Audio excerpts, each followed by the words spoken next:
Hello, everyone, and thank you for joining me for another restful episode of true, scary stories to help you fall asleep. Today, we're going to be having our weekly compilation of true, scary stories.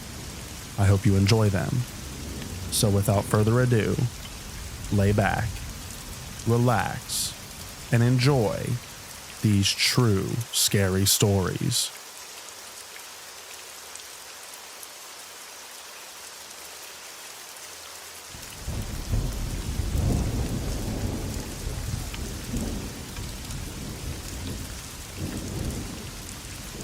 This happened at my work just a few nights ago, and it definitely felt like a case of being in the right place at the right time. I had just gotten back from my break and was on my way back to my workstation when a middle-aged woman stopped me and asked me for help getting into the store's Wi-Fi. After a few minutes of trying to fiddle with it and troubleshoot, we found that her phone was almost completely without service. She reacted to this with a level of distress that seemed to go above and beyond mere frustration over not being able to use an app. I sensed that something serious was going on, so I asked her, "If you don't mind me asking, what exactly are you trying to do? Maybe I can help you figure out an alternative." She then informed me that she was in an unsafe situation. She mentioned a psycho who had been trying to follow her, and said that she was trying to call a friend of hers for help. Despite the fact that I'm technically only supposed to use it for work-related purposes on the clock, I immediately offered to let her use my phone, and she gratefully accepted.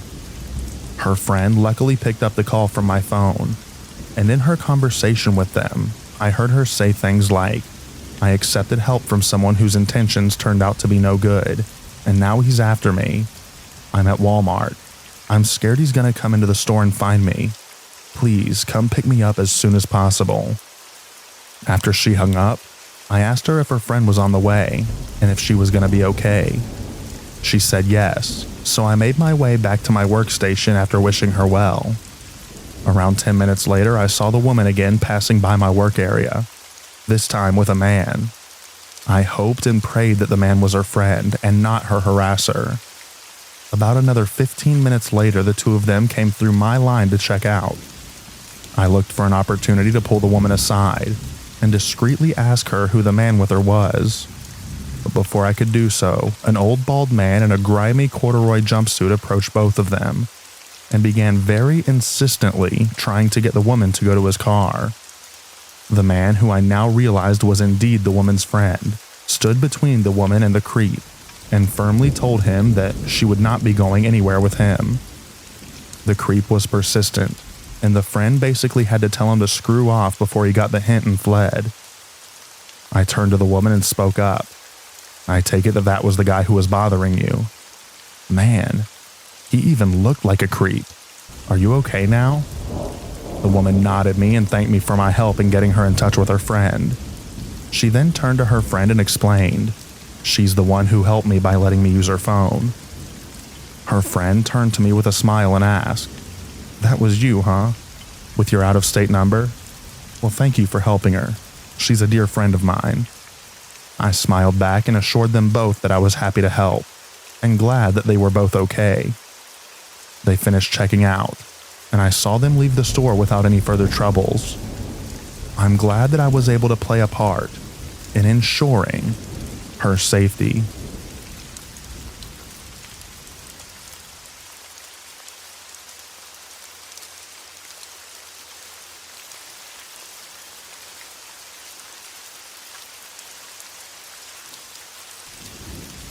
About a year ago, I, a 15-year-old female, started a new job.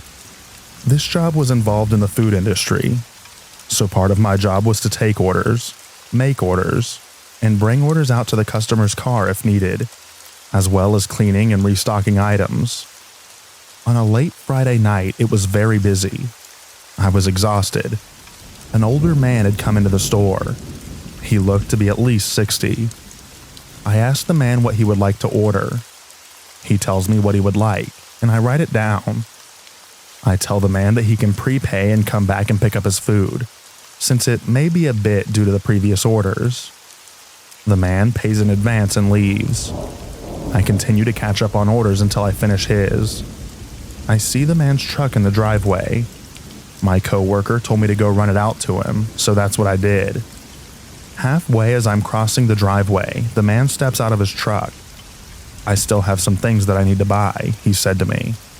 "Oh, it's okay, we can get you ringed up," I said back to him. As we both start to walk back inside the building, I feel his hand grip around my waist as he pulls me close and makes me walk with him. He had a pretty tight hold around my arm. "Nice try, little girl," he said as soon as he let go of me as we got too close to the glass door of the building.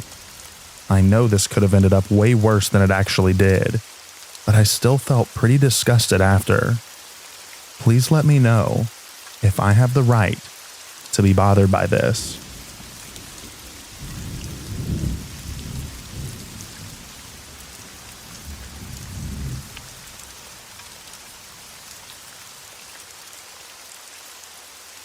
Around 2007, I, a female in my late 20s at the time, was walking on Canal Street in New York on a Saturday for some reason.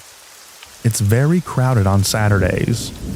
It wasn't so crowded that you were touching people as you walked, but if you lifted your arm out straight in any direction, you would definitely be touching someone. As I walked, two older Asian women walked in front of me, speaking intensely and quickly in another language, followed closely by a boy, also Asian, who looked about 11. He seemed to be with the women, but they were so engrossed in their conversation that they barely noticed him. He slid directly in front of me, behind and sort of between the two women. The kid was almost running to keep up, and he looked nervous. The weird part was there was a short white man with his hand on the kid's mid-back the whole time. The kid kept looking nervously behind him at the guy, and the guy's eyes were locked onto this kid. I looked at the guy who was beside me on my left, and without thinking I said, "What are you doing?" The second I said this, the guy took off, expressionless but almost running. The kid wedged himself further between the two women, and that was that. I got awful vibes from the guy to the point that I always think about it and wonder what was going on. I got the strong impression that he and the kid didn't know each other at all. My guess is that he was trying to kidnap the kid, but who knows?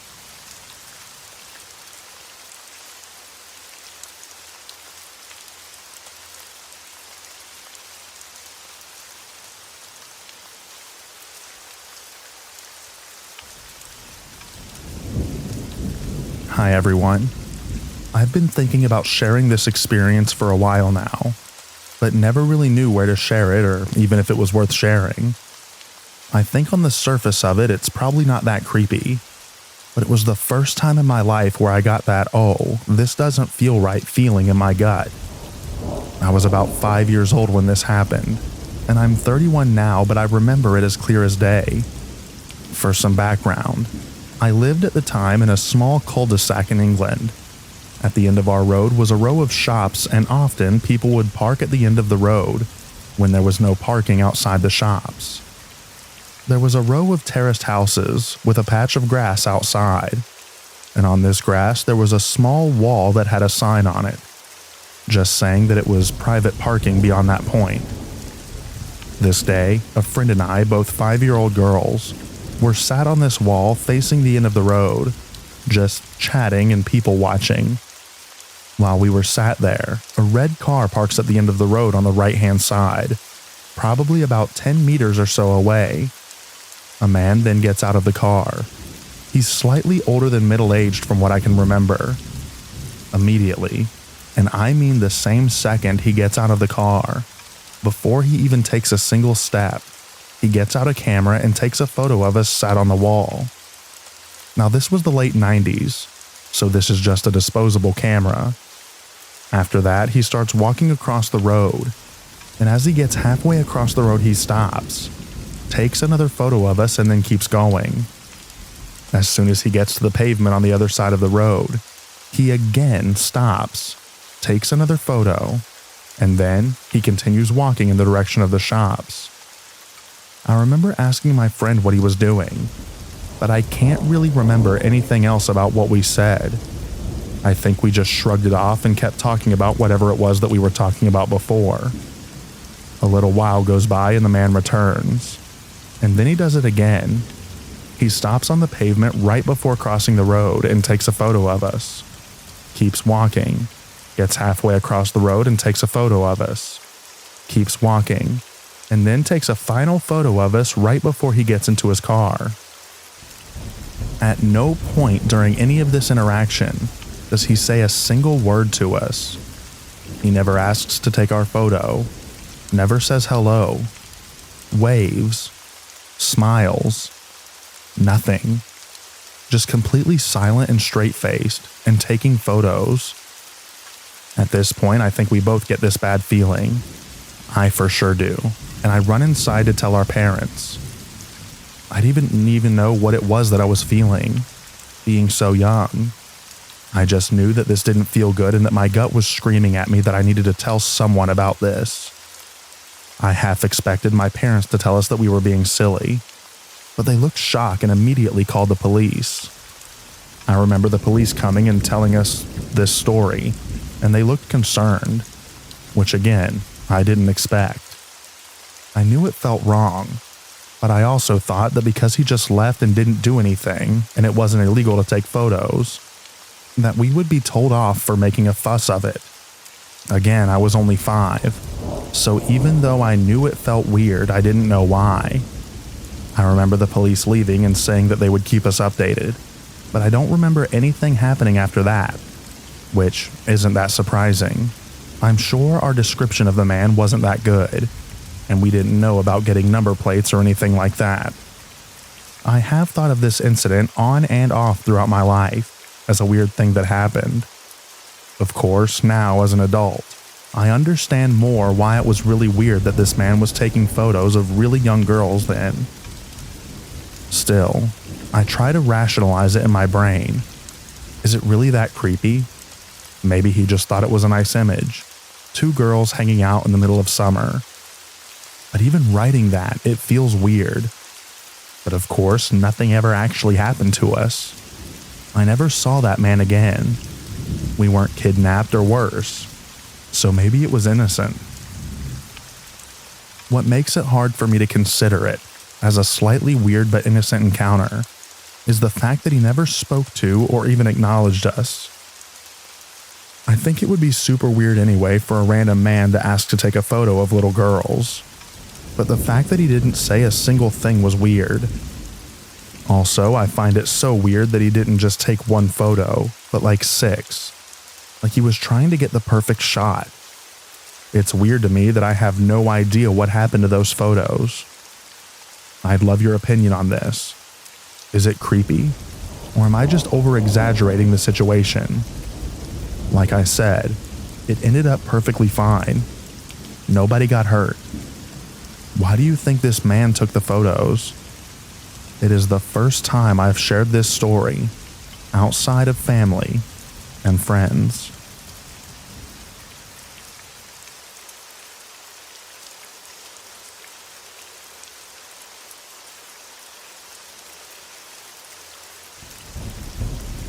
Can someone please let me know their thoughts on this? So I'm a 31-year-old female, and I've been living at the same apartment complex for nearly 4 years.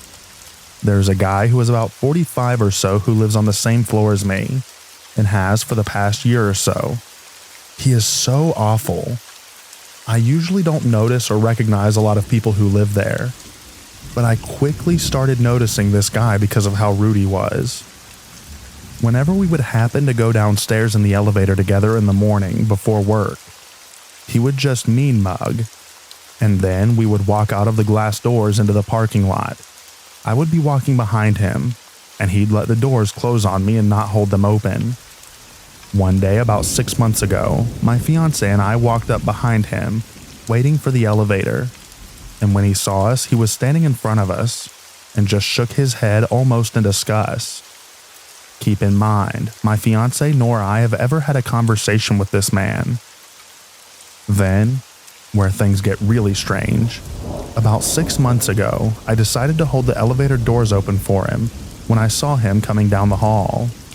He told me thank you, and when we got downstairs for the first time ever, he held the doors open for me. The next time, my then fiance, now husband, saw him in the parking lot. Whenever he saw my now husband with me, he mouthed effing B-word to him as he passed us. But to make things worse, whenever I see him alone in the parking lot, he smiles and smirks at me, and smiles as he walks past me, almost like two people who have a history together, or like we know each other personally. It's so weird. But about a month ago, when he saw my husband and I together once again in the mailroom, he covered his face with his mail. Can someone please explain to me what the heck they think is going on with this man? I took a lot of psychology classes in college, and I can't even explain his behavior. I'm getting strange serial killer vibes, to be honest. Like I said, we have never had a conversation with him. My husband and I are both very friendly people, and I think that I feel like we give off those vibes. So strange.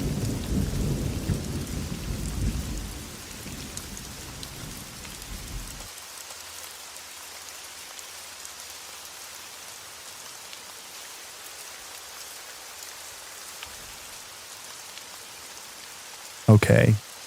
Recently, I was having some trouble with kids knocking on the door and running. I have severe PTSD, so this was causing me some issues at home. So I was in contact with a police officer in the area who my mother knew. We met up at a coffee shop to discuss what I could do to make myself feel safer. This was going fine until my mother brought up an old story about when our house was broken into.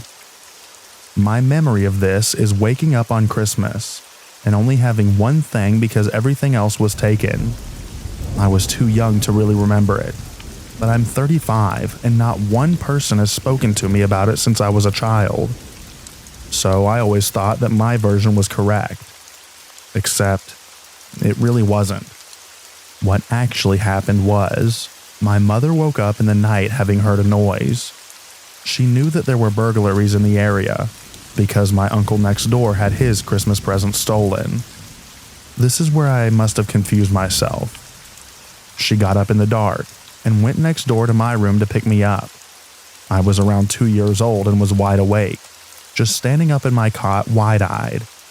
My mother flicked on the lights, and I said something about a man. She was freaking out. We were alone in the house, and when she looked down, she saw little patches of burnt carpet and spent matches. They'd come in through the downstairs, lit matches and just dropped them still lit while they were walking around. She could follow the entire trail from the back of the house to my room, back to the present. I am staring at my mother in the coffee shop, coffee halfway to my face, and she's like, "What?" I said, "I don't recall this. I recall something else." Told her quickly, and she was like, "Oh no, that was Uncle. We nearly died in a house fire." And I had an existential crisis right there, because I've been deathly afraid of fires all my life, to the point of night terrors as a little kid, with no explanation. But now, I get it.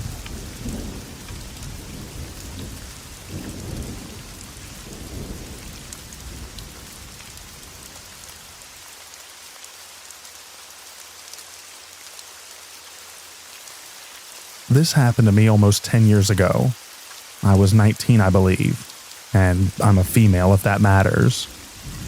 I took the city bus with my boyfriend at the time to drop him off at a job at the end of town. I believe it was 6 a.m.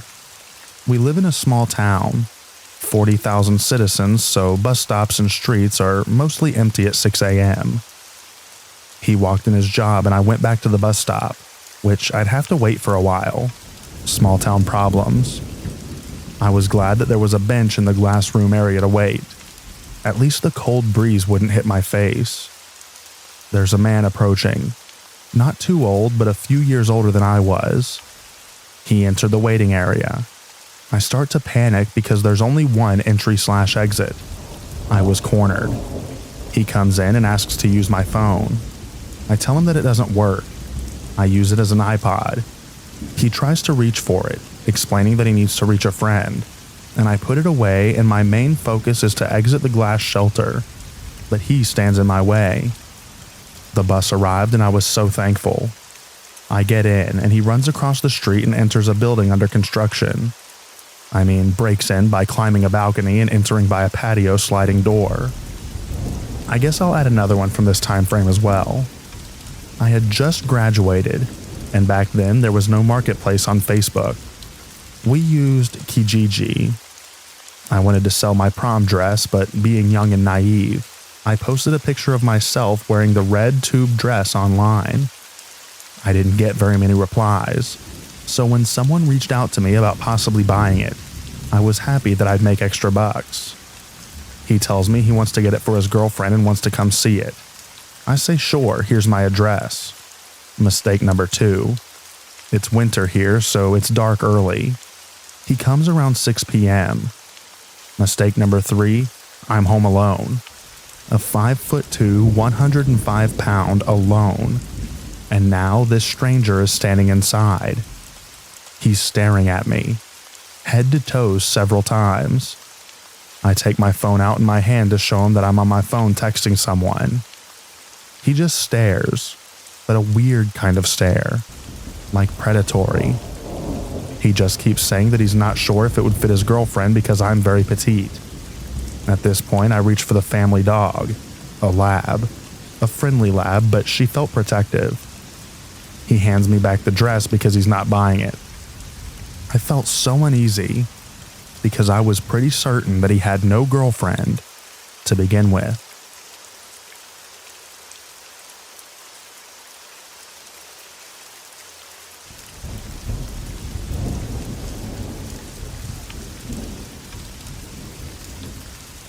Last 4th of July, my boyfriend and I went to the river with his friend's family. The river was so packed we could barely find a good spot to set up our little grill and chairs. We stayed for a few hours and had a good time. It wasn't until we were ready to leave that one of the creepiest encounters of my life happened. I don't know what else to call it besides a possible kidnapping or trafficking situation.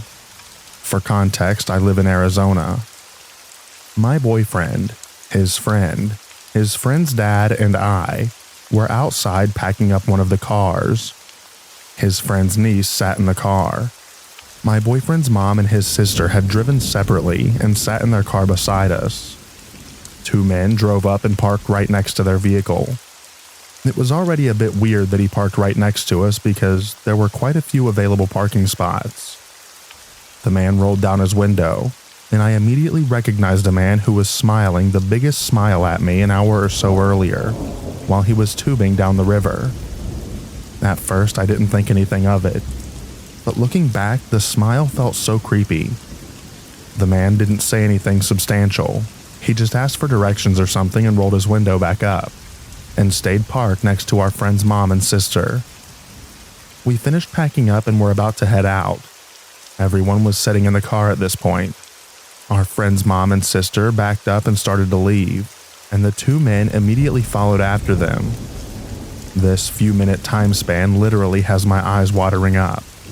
I'm so afraid to think what could have potentially happened. When the 2 men drove off, a white van parked further back in the parking lot, following right after them. At this point, they still had not left the parking lot. My boyfriend's friend told his dad, "Call mom," and so he did. Everyone was taking the situation seriously. Whether or not it was a dangerous situation is impossible to tell, but I'm glad that we treated it like one. As the friend's dad called his wife, we all stepped out of the car and watched all 3 vehicles from across the lot. I was terrified they would drive off, especially because reception is so shoddy in the area. Thankfully, they picked up the phone right away. We could see them parked at the edge of the parking lot's exit about to drive off. Our friend's dad just told them to come back. His tone was unusually serious, which only made the situation more anxiety-inducing. When they did a U-turn, so did the 2 men's car. But I think when the 2 men saw all of us outside of the car on alert, they decided to leave. Both the 2 men and the white van left at the same time. Apparently, while the mom and sister were parked, The two men tried to speak to them to ask for directions again or something. I don't know exactly what they said either. Part of me doubts anyone would try to pull something on July 4th. Probably one of the busiest days at the river, and one of the days that cops are out the most. But this still is one of the creepiest encounters of my life, and I'm hoping that someone can make more sense of this for me.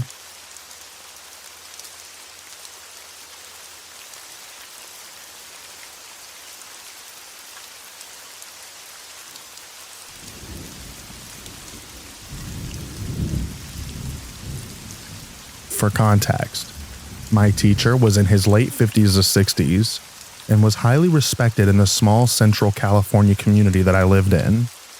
He was the AP economics teacher at my school. This took place about 15 years ago when I was a senior. I remember several weird experiences with this teacher. One day in class, and I don't know how it was brought up, I'll call him Mr. Smith. But Mr. Smith decided that he was going to give our class a mental exercise. I didn't think anything of it, but then again, I was a pretty innocent and naive teenager at the time. The class went along with it and didn't see an issue with this. I remember him saying that he was also a psychology professor at the local university. So anyways, he told the class to close our eyes and meditate for a few minutes, and begin thinking about immersing ourselves in a body of water. He said it's okay if we envision a river, a creek, an ocean, or whatever, but he stressed that it had to be a water that we were imagining ourselves in. So I began letting the thoughts come, and I imagined myself next to a creek bed, throwing rocks into the river. You can stop now. Open your eyes. The exercise was done. He told us to remember our visions, and he said he was going to ask each of us what we imagined. Mind you, this class was split between girls and boys, so each of us goes around, one by one, and tells the class out loud what we thought about. I remember a boy in my class said that he imagined himself in a rushing waterfall. There were girls that mentioned that they were swimming in a lake, fishing at the pond, and so on. My turn came and I told Mr. Smith in our class that I imagined myself next to a small creek. I specifically remember he has this weird grin the entire time each of us were telling him what was on our minds during this exercise. Mr. Smith finally told us why he had the class do the exercise. He said the exercise was to measure our sexuality and our sexual awakening. He said the people who envisioned themselves in large bodies of water had a high drive, while the students who were in a calmer and smaller environments of water hadn't really tapped into themselves yet. The boy who had the vision of being in a waterfall made a joke, and the whole class laughed. I just remember thinking it was weird. I looked around at the class, and it didn't seem like anyone was uncomfortable. If they were, they didn't voice it or express it. Mr. Creepy also did this thing where he would pick on a student and ask them a very specific question from our economics textbook. If the student didn't give the answer that he liked, he would stare them down for literally what felt like a minute without saying anything. You could feel the tension in the class, and usually the student with the wrong answer would sink down into their seat with humiliation. Anyways, a few months later, I approached Mr. Smith after class and asked him what I could do for extra credit. I only took away a few things from this conversation. I remember him telling me, "You are incredibly smart. I don't think you need extra credit." Okay, but I still wanted the extra credit. So he then says, "I love your shirt. Where did you get it?" I was wearing a shirt with a unicorn and a yellow yield sign. So I told him that I bought it at a thrift store called Red Light located in Seattle, where I'm from. He has this stupid grin again, and I ask, "What is it?" Mr. Smith said, "Red Light is the name of an adult video site. Did you know anything about that?" I immediately left. I later looked up the website, and sure enough, there was the site that he was referring to. Later on in the semester, Mr. Smith stopped coming to class, and we had a substitute for the remainder of the year. I remember other students whispering in class where Mr. Smith had gone, and some students were saying that he got in trouble and was being investigated.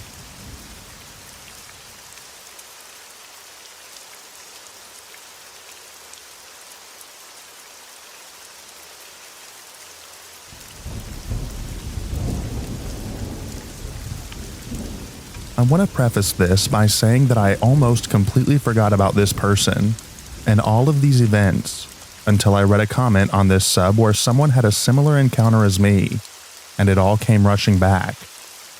Also, this is long, and a lot of it is me giving context, so I'm sorry about that. I'm a 23-year-old female, and I'm from the UK. From the ages of 9 to 11, I was best friends with this girl that we'll call Sarah. She and I formed a little group at primary school with 2 other girls that we'll call Lauren and Ellen, but we were each other's best friends first, as we lived so close. Sarah lived 1 street over from me, so I would always sleep over at her house, but she never came over to my house as we were very poor, and I was embarrassed about the state of my house. The sleepovers became a weekly thing, and it was just her and her mom who worked every weekend, so we spent a lot of time in the house alone. It started off odd. She would show me her mom's videos from like the 80s that all included vampires. As a 9-year-old, I had no idea what was going on, and I'd just sit there blankly. She'd always say, "Doesn't it make you want to do it?" and things like that. She would also get out her mom's toys and show them to me and make me hold them, which never really seemed odd to me until I was older, but even at the time I felt uncomfortable. I was a pretty nervous child, and I struggled to make friends, so I'd often go along with whatever she said, just because I felt lucky to have a friend outside of school. She would often make up scary stories, or do mildly creepy things at night like sing patty cake in a babyish voice close to my ear while I was sleeping, or pretend her dolls were alive and wanted to punish me for taking her attention away from them, which creeped me out but never outright concerned me. Though my mom was worried that I was having constant nightmares. None of this affected me too much, and so I stayed friends with her. Later that year, I got mauled by a dog. It was a Japanese Akita, and had reconstructive surgery on my face. Due to this, I had to take medication at certain times, and would be escorted to and from the school office every day by my other friend, Lauren. Because of this, we became best friends, and I started sleeping over at hers instead of Sarah's. Sarah didn't like that I was getting a lot of attention due to my fresh scar, or that I had replaced her with another friend, so she said that she was pregnant. At 10. Complete with tears and plans and everything, including Ellen telling her mom at the end. This went on for months, and as kids, we didn't even question the validity of her claim. At some point, she dropped this, and next, she pretended that she had cancer. I called her out on that one, as I knew a lot about cancer because my auntie had it at the time, which she didn't really like. After that, she started calling me names, stealing my school stuff, made up lies about me, etc., making our other 2 friends pick me or her. It fluctuated a lot, so sometimes they'd be my friends, other times they'd be hers. During the time, I slept over at Lauren's a lot, and a lot of my stuff went missing. A pink flip phone that I had just gotten as my first phone ever. This was like 2010, by the way. And my DS Lite, which was my prized possession. My mom got involved at this point and demanded that they find it, as she knew I'd taken it to the sleepover. In the end, Lauren supposedly found them both smashed up, on a road far from where either of us lived, and returned them to me completely broken weeks later. Lauren, on both Sarah and I, got invited to the swimming baths for Lauren's birthday, and for once we got along. It was like having my best friend back.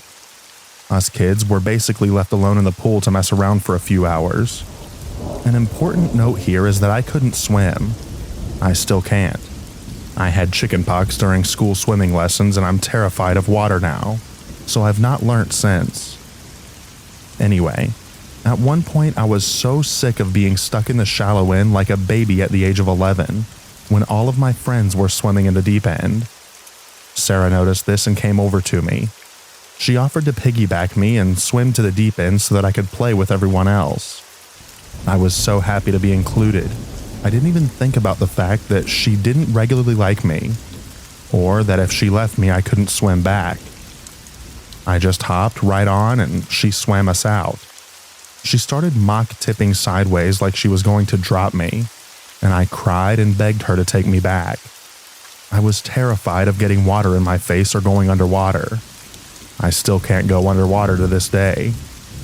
She just laughed at me and dropped me, dunking me under the water and holding my head there, where I struggled and couldn't breathe.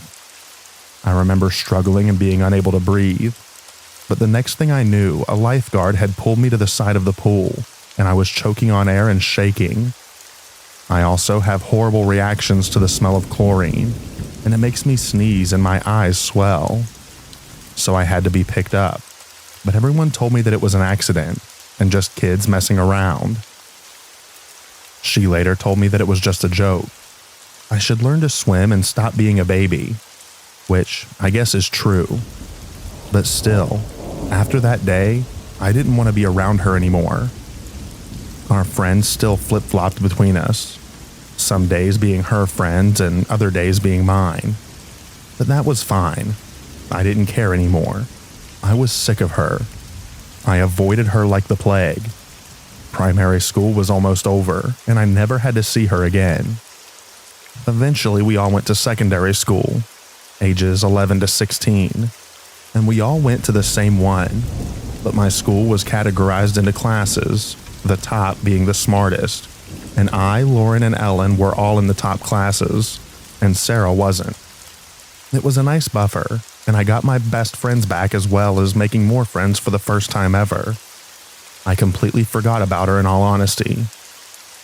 Then one day, as I walked home from school, I passed the corner shop on my way home, and she was there blocking the path, waiting for me. Her school tie was tied around her head like a headband, and she was crying. I tried to go around her, and she growled at me and launched herself at me. I was like 4'7" and 80 pounds if that, and she was much larger than me, and I'd never been in a fight ever. I had no idea what to do to get her off of me while she clawed at my neck and alternated kneeling on me and elbowing me. I just wanted her off of me. I grabbed the tie wrapped around her head and pulled as hard as I could until she fell to the ground, and with that, she just ran away crying. I remember walking the rest of the way home so confused. What had I even done to her to deserve that? I hadn't even spoken to her in like 8 months at that point, and she and our other friends were in the same tutor group, and they hadn't mentioned anything to me. I eventually forgot about that. I turned 12 a couple of months later, and the day after my birthday I walked into school having spent all of my birthday money on new pens I was excited to show off. I know, I was a weird kid. First lesson of the day begins, and Ellen runs up to me and says, "Sarah's brought a knife to school. She showed me in tutor. She said she brought it for you." I kinda laughed out loud at that, assuming that it was a joke of some kind since any sort of weapon brought to our school was grounds for immediate expulsion, and nobody was stupid enough to try that, especially at 12 years old. I think I even made a joke about it probably being a butter knife. She repeated that she was serious, that she'd told the teachers about it and that they had called the police. Again, I didn't believe her. To me, it seemed crazy that they would call the police over a 12-year-old bringing a knife to school. But they did. The police arrived minutes later and that was that. I never saw the knife, but she was immediately expelled. I don't know for sure why me, or what she had planned to do, but she must have told multiple people that she was going to do something to me, because it was an ongoing joke the rest of the time that I was at school. She ended up going to the school that my little sister had just started at, and she apparently also told my sister that it had been for me, but it was just a joke. Side note, my little sister is a year younger, and she is a fighter. At this age, I've still never been in a real fight, and my sister has always fought anyone who badmouthed me. She's a real one. My sister punched her for that, and that was the last that I heard from her until I was 18 years old. I turned 18 and was at university, and then out of the blue I was tagged in an old primary school photo by Sarah. It had the whole class in it, but she only tagged me. I found this odd, but didn't do anything about it, and it was my old Facebook account anyways, so I ignored it. A couple of months later, it was Sarah's birthday, and she sent me a message asking if I would come to her birthday party. Mind you, I hadn't spoken to her in 6 years, and the last time I had, she fought me and then brought in a knife. I simply ignored the message and moved on with my life. Later, I saw that she and Lauren had reconnected and were best friends again, which always concerned me, as Lauren and I stayed friends for years, and she knew everything about how Sarah had treated me. But I've never really put much thought into it other than she's likely they were still friends the whole time, and Lauren had stolen my DS and phone because of Sarah, and they'd broken them together. The last time I saw her, I was 19. I was on a date with my boyfriend walking down the street, and I saw her standing at a bus stop. I wasn't really bothered since I'd neither seen or heard anything from her in years, until our eyes met and she grinned and pulled out her phone and started filming me until I was out of sight. I have no idea why she did any of the things she did, and I mostly feel sorry for her based on the way that her life turned out so far. But still, I hope that I never have to see her again.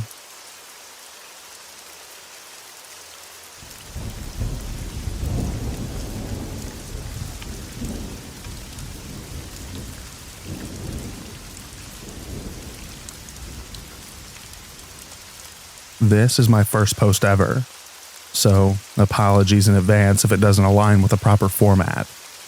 I stumbled across this subreddit and just felt like I had to share this story after so many years. Almost everyone has a first memory.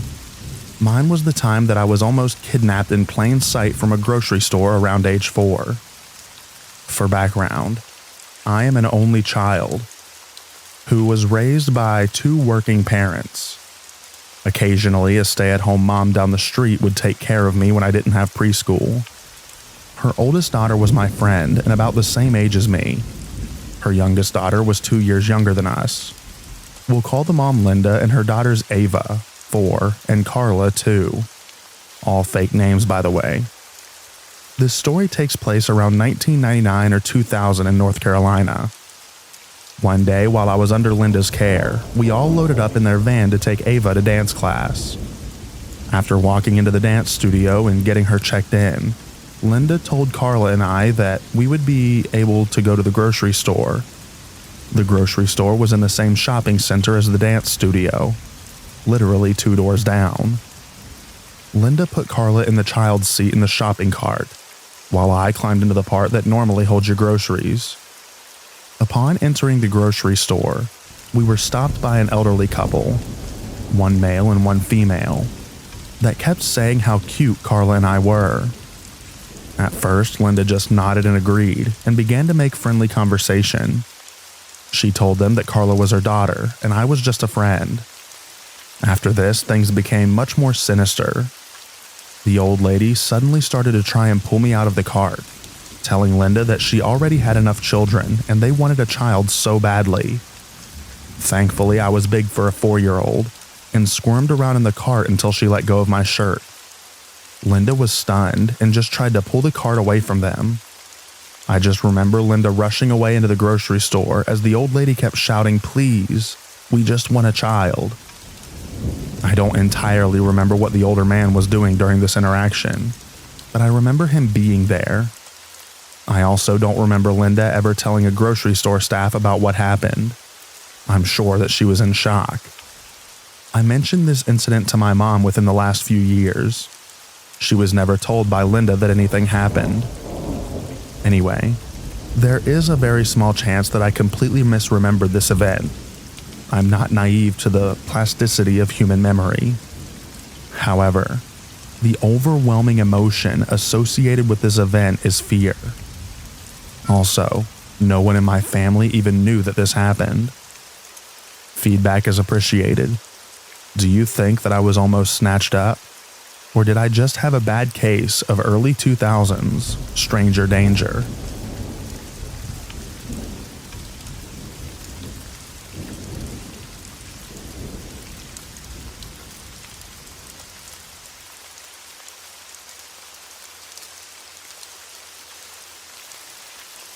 What is your opinion on this matter? Do you think that it's mental illness or possibly a stalker? We live in an apartment complex in a safe suburb. Our apartment requires a key fob to get into the building, or you must enter a number on a keypad. Only police and mail carriers have the code.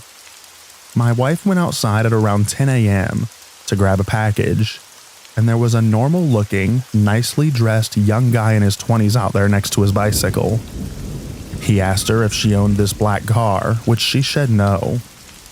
He said this was his and it was stolen. He said that's why he was drugged. Someone stole his apartment and his car. He asked her if she lived on the second floor and she said no. He said that he thinks he lived in one of the apartments at the end of the hallway. We do. She quickly left, closed the door, and went into the apartment. She called me, then went into the hallway down to the second floor of the apartment complex to look out the window to see if he was out there, and he came down the hallway and approached her. He said, "Do you know a Johnson?" which is my last name, and said, "I think that's the guy who stole my apartment." She said she had no idea who that was. He said, "Are you sure you don't know a Johnson?" I saw in the directory, which there is one outside. She said no, and said she had to quickly take a call and run into the apartment and lock the door. She called the police. I got there at the same time as them, but he was gone. The police looked around for him and left. They never followed up. Crazy coincidence that he picked my name out of the directory. Almost too much of a coincidence. My wife works in healthcare and feels like maybe he was going through a psychosis episode. What are your thoughts? We recently moved to this area and don't know anyone other than the people we work with.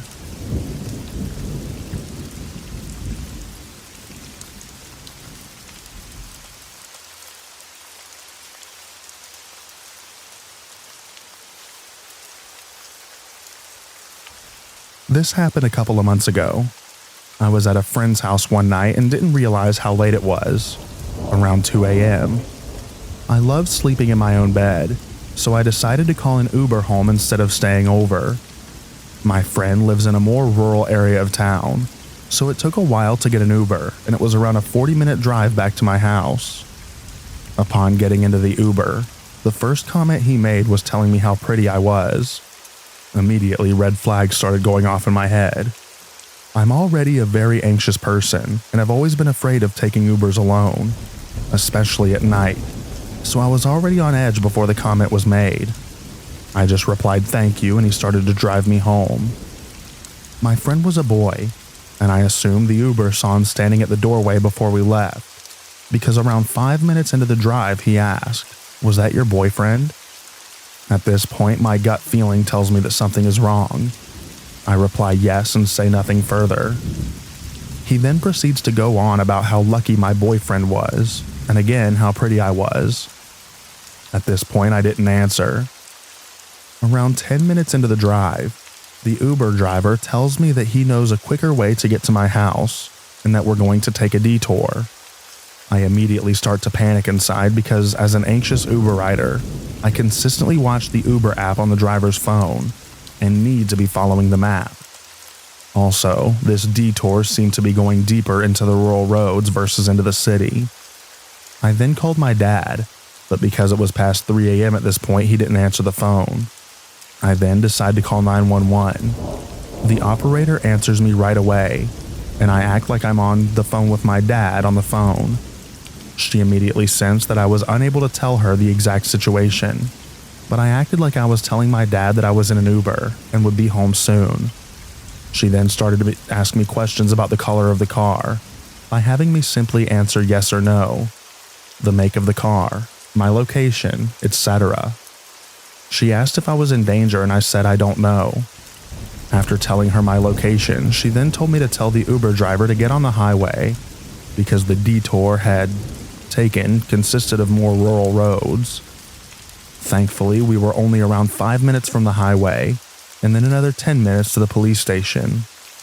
She told me to tell the Uber driver to drop me off at a house in a neighborhood close to the police station. She gave me an exact address and advised that an officer would be waiting there for me to take me home. After politely trying to beg the Uber to change the address, he finally did and continued to go in that direction. I stayed on the phone with the operator until I got to the destination. Sure enough, an officer was waiting a couple of houses down. I got out of the Uber and walked straight towards the car. I'm not sure if I was overreacting about the situation due to my anxiety, especially by calling 911, but the alarms were going off so loud in my head that I genuinely thought that I needed to in that situation. I now only take Uber alone in the daytime and always share my ride with my parents or friends. Please stay safe, everyone.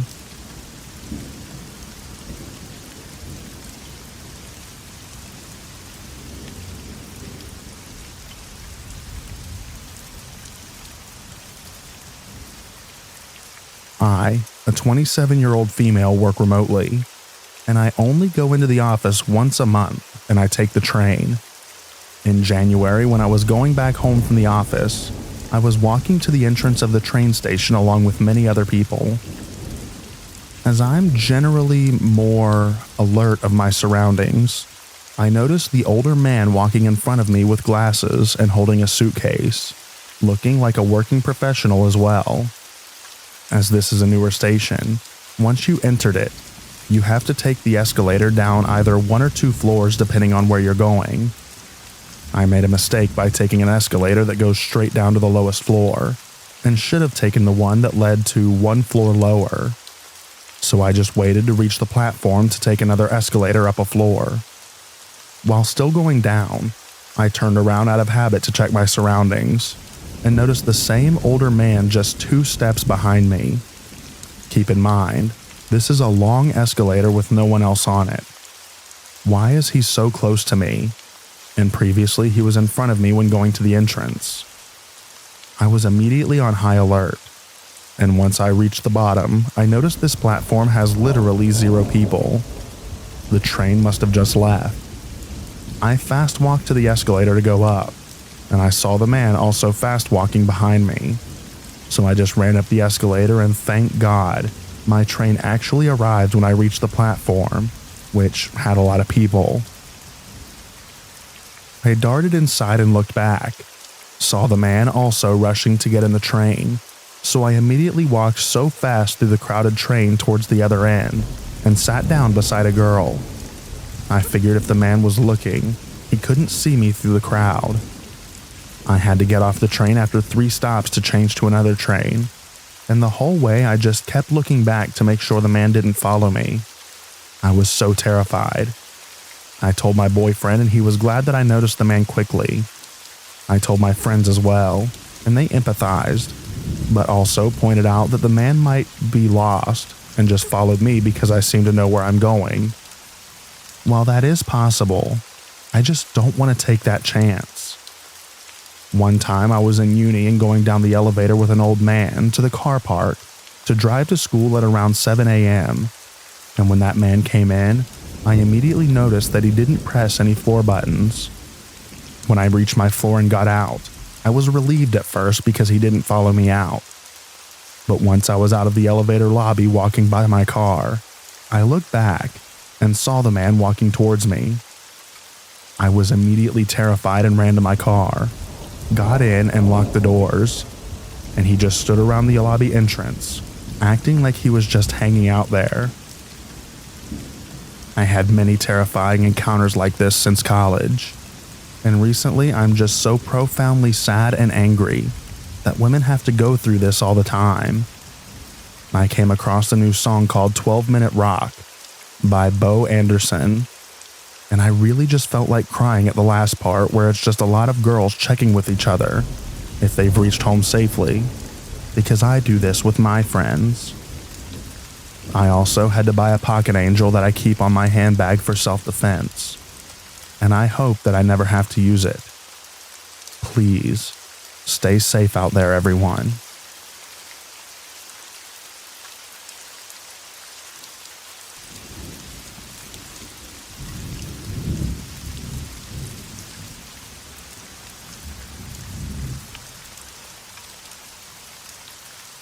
This happened some months ago, precisely on the 5th of November.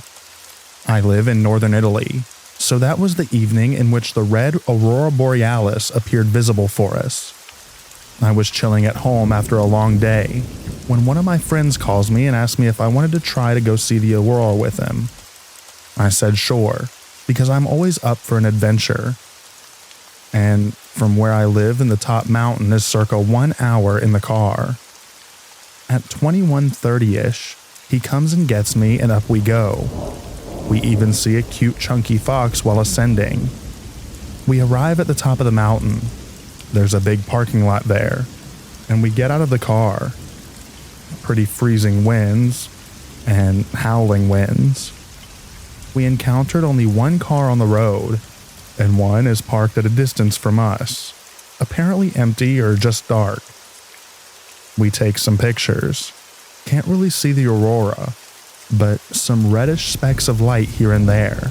Still magical. We can, however, see a beautiful Milky Way.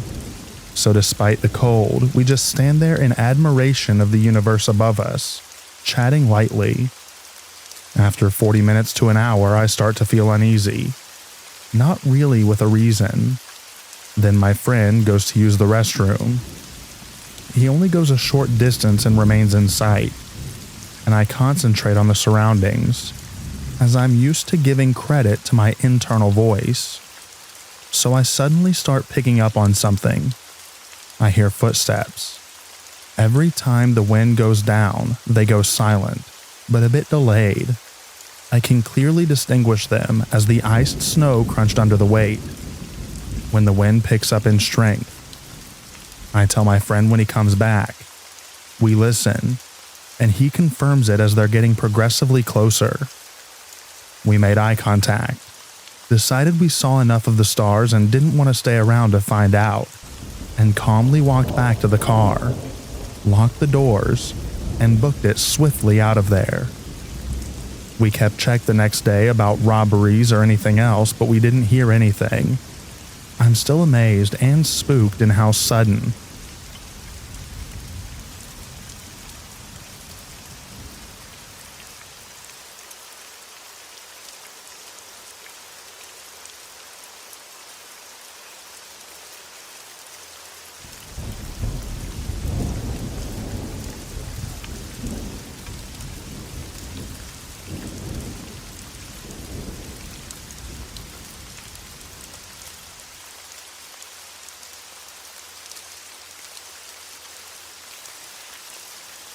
I wanted to write about what happened to me and my partner in September of 2023.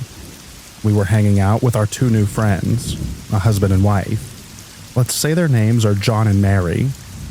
They decided to camp at Todd Lake Recreation Center, which is in George Washington National Forest, and invited us to spend time at their campsite, have a few beers, relax by the campfire, etc. My partner and I decided that we weren't up for overnight camping, but were down to hang out for a bit. The recreation center was only 45 minutes from home, so we thought we could drive if we didn't have but a few drinks, ate food, and chilled for a couple of hours. So we get there at around 4:30 p.m. and have camp snacks, sandwiches, chips, nothing special, and some alcoholic seltzers. We wander down to the lake and let their dogs swim, and then we decide to head back to the campsite and start a fire. I knew we weren't staying the night, so I kept track of how many drinks I had and the food I ate to ensure that I was suitable for the drive later. In total, I had 5 seltzers the entire night, over hours. Not to sound like an alcoholic or anything, but 5 seltzers do not explain what happened to us that night. I can handle my alcohol, and I'm responsible while drinking by pacing myself, eating food and drinking water in between each beverage. So we're hanging by the fire with John and Mary, and next thing you know, John says, "Hey, do you guys want to walk down to the lake?" And we respond, "Yeah, sure, let's do it." The camp has a short walking path to the lake, probably half a mile away. It should only take minutes to get there. Now this is when it gets weird. I look at my cell phone and see that it's 8:30 p.m., and decide to put my phone in the car before we walk down to the lake because I don't want to lose it. The next thing I knew, I woke up in the woods, passed out on the ground on a trail with my partner in the middle of George Washington National Forest, an hour away from their campsite, and John and Mary were nowhere to be found. My partner was on his back with his head turned to the side, and I was lying halfway on the moss and the other half on him, with my head turned to the side, almost as if we were placed perfectly. We were lost and both felt extremely confused and sick. We both started throwing up and had to take breaks walking out to try and find John and Mary's campsite.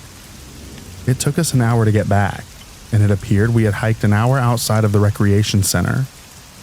We both had zero recollection of how we got there, why we were both passed out in the middle of the woods at night, and why the heck 5 seltzers with food over a multiple hour span made either one of us be so sick and lose memory at the same time.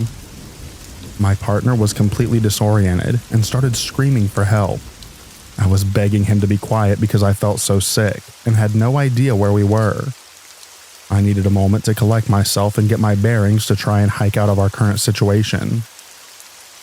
Something to know about us is that we are both avid hikers and backpackers and very comfortable outdoors in nature, even alone. However, at that moment, I was so thankful that I didn't wake up in the woods at night on a trail alone. Thankfully, he was with me. The entire time, we both felt like we were being watched as we tried to find our way back. It was unsettling. I was telling my partner when we were trying to find our way back to the campsite that something felt very wrong, and when we got back, we needed to get in the car and leave. I felt it in my bones, but I couldn't pinpoint exactly what happened. We were both utterly shocked that we somehow both conveniently blacked out simultaneously. I know what you're thinking. We were drugged, right? We felt that too. But why would John and Mary, our supposed friends, drug us? And why would they drug us and carry us deep into the forest? It didn't add up. We finally made it back to the campsite, and I first opened my car and grabbed my phone to see what time it was. It was 2:30 a.m. My heart sank. How did this happen? How did it go from 8:30 p.m. when we were walking down to the lake, which was half a mile or less from their campsite, to 2:30 in the morning? Neither of us liked not knowing what happened to us in that lost time. So before we decided to leave, my partner knocked on their tent and said, "Hey John, we're leaving. What happened, man? We need to get out of here. Something's off." John then replies, "Where is Mary?" And my partner and I both looked at each other concerned and say to John, "What do you mean? She's not in the tent with you?" And John replies, "No, I thought she was with you two." That's when we all decided to search for Mary. John said the last thing he remembered was we were hanging out by the fire and asked if we wanted to go down to the lake. And then, hours later, he woke up underneath the picnic table at the campsite, not remembering how he got there. However, something seemed fishy, and he was far too relaxed. We found Mary down the trail to the lake, slumped over, asleep in the woods near the campsite. Neither remembered what happened and why we all ended up in these places. No one can remember what happened for those few hours. It was misty, dark, and foggy on the mountain, and I was shivering, with my teeth chattering, feeling sick and just ready to go home. We got in the car and returned to our house, but it took a while to settle enough to sleep. When we spoke to John the next morning, they laughed it off and said, "Maybe we just shouldn't drink so much next time we hang out." I remember all of us hanging by the fire, and then mentioning us going down to the lake, but I stayed back to deal with the dog and you three went down there. John changed his story from what he had said the night before. Something didn't set right with me. The Todd Lake Recreation Center was almost empty. We only saw one other family camping that night, and they weren't anywhere near our campsite, which was also odd. My partner and I don't feel like we drank enough to the point that it would cause us to black out, especially at the same time. So what did happen? We were so sore and a little cut up, but our only thoughts were this must have been something paranormal, or they did drug us. I started to get flashbacks of memory. and all I remember was John's face on the beach, then black. Did aliens abduct us? Was it something from Appalachian folklore like Mothman or some other bizarre creature? Did we all drink too much? Did we get drugged? My partner lost his phone that night, so I called the ranger the following Monday, and they said they found it in the woods busted up between campsites 5 and 6. But John and Mary were camping at campsite 1. The ranger mailed it back to us because I didn't want to drive back there and had a horrible pit in my stomach. The phone never cut back on, even though the front of the screen was perfectly intact. It was only the back of the phone that had been busted. A part of me doesn't want to know what's on that iPhone. The next day, my partner was violently ill, and I was shivering with teeth chattering and chill bumps all day. We honestly probably should have gone to the hospital. In my 30 years, I've never experienced anything like this. And to this day, we are skeptical about meeting new friends or having new people into our lives. Either way, we are both so grateful that we made it home safely that night, and we have each other. What do you all think? My partner doesn't have social media, but I blocked John and Mary on mine, and we haven't seen them since. We moved to another state in 2024, not because of this reason, but I've dealt with a lot of PTSD and night terrors since this occurred. I now worry if it was John or both of them. Are they doing this to other people? Thank you for reading.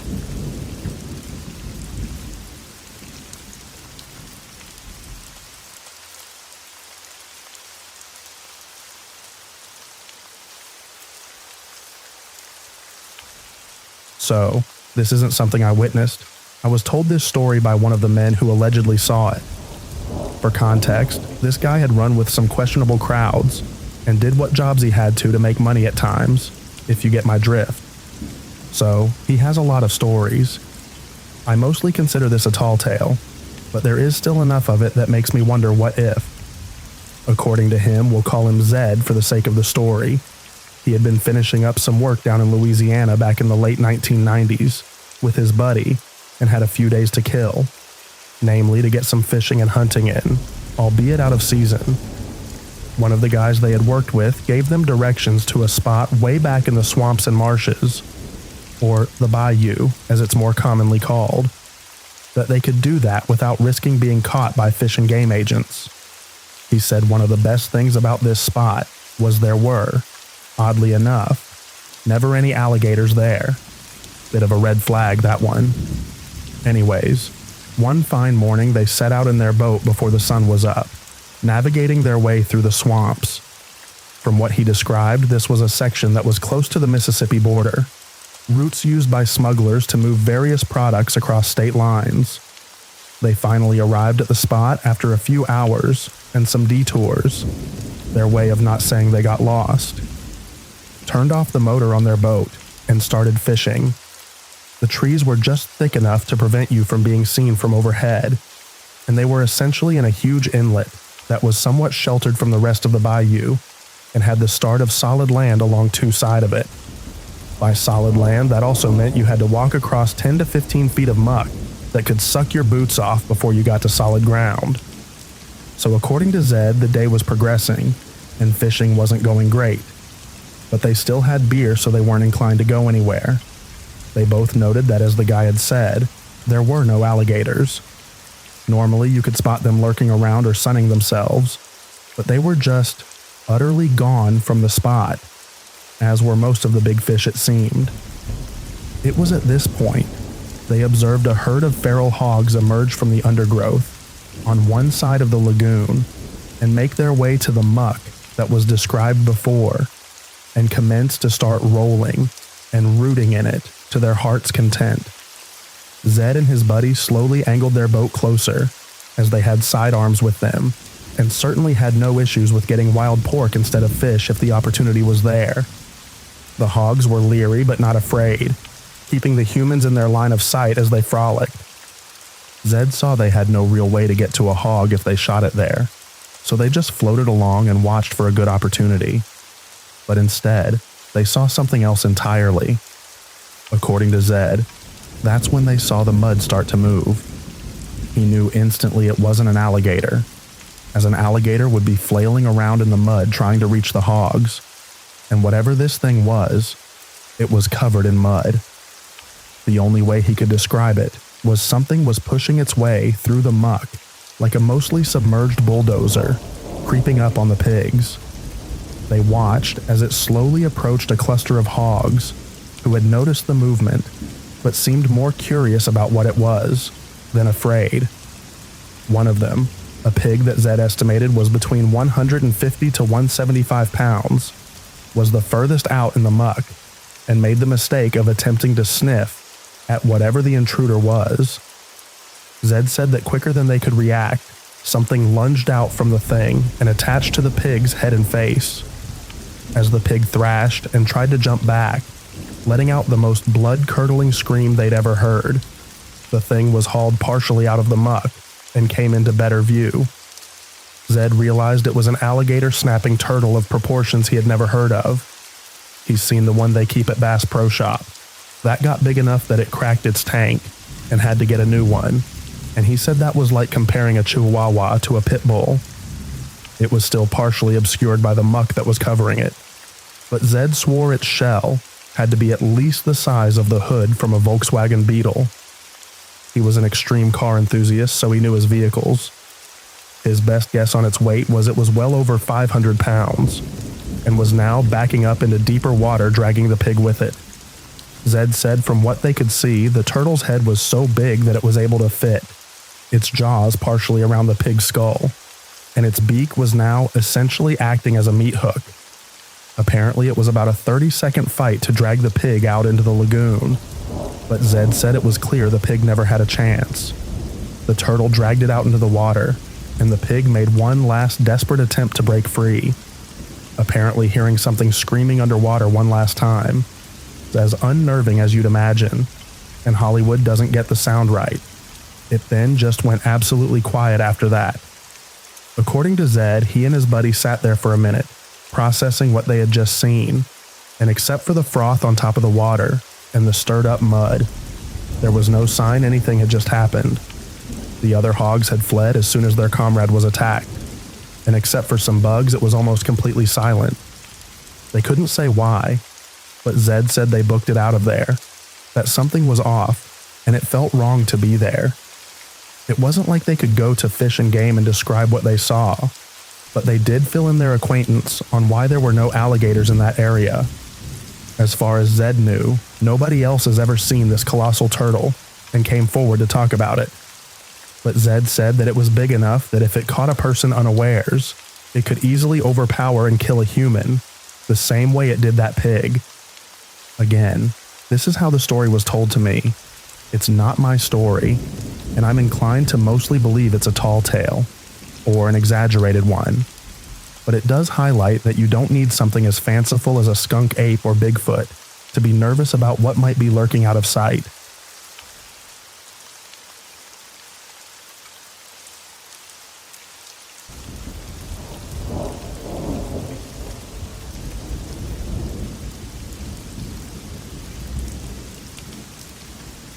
I live in the Midwest. I live on a small rural lot between a cornfield and a small forest, in a camper. I've lived in this country my entire life. I know the entire county like the back of my hand.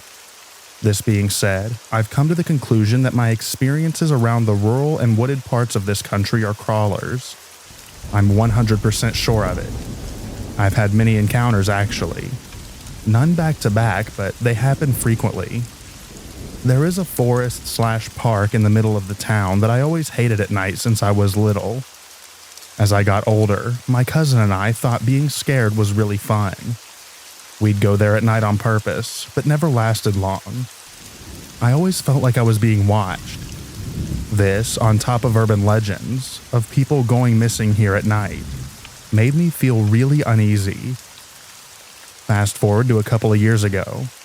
I got married, and I'm settling into the life as a husband. I'd take my large, all-black German Shepherd, Fenrir, on walks with me at night. I always walk towards the park, but I usually don't enter into it. The The first time something weird happened was 5 years ago. I was walking Fenrir, and the woods to the front and to the right of me, to the left and behind me was a neighborhood edge and a small playground, went silent. My dog started acting super anxious. He's usually a very stoic dog and quiet. He's 120 pounds and built like a tank. Looks very intimidating and he knows it. I heard rustling in the woods following me, and I felt like I was being stopped. I ran home, and that's the end of the first encounter. I had a few more encounters like that, but last year, things really amped up. I was on a walk around 11:30 p.m. with Fenrir, my wife, and our little newer dog, Booger. He's a terrier Chi mix. We are walking down the same path, and about 3 blocks away from the woods, 4 or so deer are sprinting out of the trees into the street towards us, and they seem terrified. Then I hear what I can only describe as what sounded like a human trying to mimic the sounds of a monkey. I thought it was silly until recently, when I read that other guy's story who heard the same thing. We laughed it off as some kids playing around. Once we get up to the woods and are walking parallel, we can clearly see 2 reflective eyes and a silhouette staring at us from the tree line. We also heard a deep growl, and then like a hissing sound, but it wasn't super high-pitched or anything. Both of our dogs acknowledged this as well. Finn stared, and Booger growled a bit.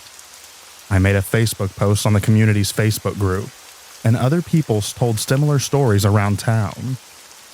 Around this time, I got a job as a tour guide / maintenance for Rail Explorers. I'm working there again this year as well. We start April 1st. Basically, they take unused or tour-specific railroad sections that aren't used federally, and they have these pedal carts with motor assist on them so you can use to explore the tracks. It's super cool and super fun. The one I work at is like 5 minutes from where I live, and it goes through the woods in an inaccessible part of the country, unless you float down the river and hike up steep, loose dirt hills. You go under one old car bridge, and you go over 2 multi-100-foot-length old train bridges. The first one is larger and taller, and it's about 150 feet off the ground above the forest. The second goes over the river. About 6 months into the job and it's fall. We work until midnight, sometimes with the last tour leaving around 9 p.m. That means the last tour for the last 2 months of the year are in complete darkness. The way that job operates is with 6 employees. 4 get on the lead bike, and 2 get on the rear bike. From the lead bike, we drop off one person at the busy intersection so they can flag traffic, and one person gets dropped off at the large train bridge that goes over the woods. The person at the bridge gives a short safety speech to the customers, who stop and go one at a time over the bridge. The employee carts are much faster than the customer ones. We all have walkie-talkies, and we usually have these battery-powered floodlights on stands that we use so the customers can see us, and light up safety vests. On one particular night, we were behind by 20 or so minutes. Instead of leaving the depot at sunset, we were leaving at dusk. I was stationed by the high bridge. By the time we reached the bridge, it was pitch black aside from the stars providing a little light. My coworkers dropped me off and waited with me until the first customer arrived. I gave the little speech to the first cart of 4. I chatted with them a little bit, and I was trying to buy some time and wait for the next customer cart, so there wasn't a massive gap for my coworkers who have to flip the bikes around. After a few minutes, I let those customers leave and I was alone. I was alone for 20 minutes. I used the radio so many times, but it was static for everybody. One of the only times we've ever had an issue like that as well. I kept seeing movement in the tree line. I kept hearing fast footsteps all around me in every direction. I had the floodlight on above my head, so everyone and everything could see me, but I couldn't see anything. I turned off the floodlight and used my personal flashlight. I kept seeing quick glimpses of pale skin moving quickly, but right when I started seeing stuff, I could hear the next customer cart coming close. So I turned the light back on and waited for them to come around the corner. When they pulled up, I noticed they had a little boy with him, and he's scared of the dark. I'm terrified at this point, but have to act appropriately. Even more so because of this boy. I don't want to scare him. As I'm finishing my speech, I hear movement right behind me, and I say, "Geez," and spin around with my flashlight on instinct. Poor kid. I told them that it was probably just a deer, and they're good to go across the bridge. That same night, the person stationed at the intersection. This isn't like an in-town intersection. It's very rural. It's right next to a massive cornfield. He's Native American and was very in tune with his culture. He told me privately a few weeks later that he heard rustling in the cornfield, and whatever was out there was whispering his name and trying to get him into the field. He was also without communication for those 20 minutes, but he wasn't in the woods and could see a lot better than me. Another time, me and that same coworker were headed back to the front car. We were way ahead, so we stopped the car in the middle of the high bridge. It sounds scary. I'm a bit afraid of heights, and this bridge has massive gaps between the planks that you could fit through. But after doing it so often, you get used to it. It was a clear night, and we were watching the stars and having small talk. Then it goes silent. We are 100 or so feet in the air above the woods, and can hear for miles. The dogs barking across the river 2 miles away can be heard without even seeing the houses. We hear what sounds like a human mimicking a monkey noise, and we hear growling. He looks at me completely seriously and tells me in a stern tone that we need to get out of there right now. I drive out of there, and he moved states to Nevada shortly after this. A few other things happened here and there and to coworkers as well. Each of my coworkers have at least one story. I'm only sharing mine in the post, otherwise it'd be too long. A few months go by and it's late fall, around the middle of November. I drive through that park in town a lot when I just want to go for a drive. I had my dog Fenrir with me and it's about 2 a.m. I can't sleep, so I'm listening to a Melvins CD and driving leisurely through the park. As soon as I get past the entrance gates, I feel really uneasy and weird. I'm not easily scared. Going to that park at night makes me feel a primal fear. It's beyond fight or flight. I have never felt that way in my life anywhere else, ever. And I feel it every time I'm there. I'm driving through the park and I've rolled the windows up a lot more. Fenrir can still poke his head out but can't leap out. As I go deeper into the woods, I feel worse and worse. I decided not to turn around because I'm already past the halfway point. Turning around would make me stay in the woods longer. I started speeding where there weren't any turns I couldn't see around. I round the last corner, and what I saw made me have nightmares for months. There was a pale, skinny humanoid. Tall and lanky, not quite human, crawling on its hands and feet, but it was crawling very quickly, like 20 miles per hour. We don't have bears here. The only animals that size are large humans and deer. That wasn't a deer. It went from my right, across the street, and went into the tree line. Fenrir saw it too. He doesn't bark at animals, not even other dogs. He went ballistic. He was trying to force himself out of the small gap in the window, nearly foaming at the mouth and snarling. He never, ever acts like that. I'm a certified dog trainer, and I've raised him from birth. Most recently, I've become obsessed with this park. I've walked there at night from my camper to the park with Fenrir. I'll never do it again. I didn't see a figure this time. As I was entering the park, a massive owl flew by my head, so close I could have smacked it mid-flight. This made me feel weird for some reason. As soon as I get into the park, I feel extremely weird, anxious, and nauseous. I walk a few hundred yards to the only streetlight in the entire park, and I turn around and face the woods. Me and Fenrir stand there, frozen for like 10 minutes. The silence was deafening. Anytime I heard anything, I'd jump. Finn was anxious too. He kept staring into a certain spot in the woods a ways off. I swear I saw eyes in there every once in a while. I built up the courage to walk out and haven't gone back since. It'll be interesting to see what happens at my job this year. I wanted to add that the county that I live in is packed full of abandoned mines. Hundreds of them.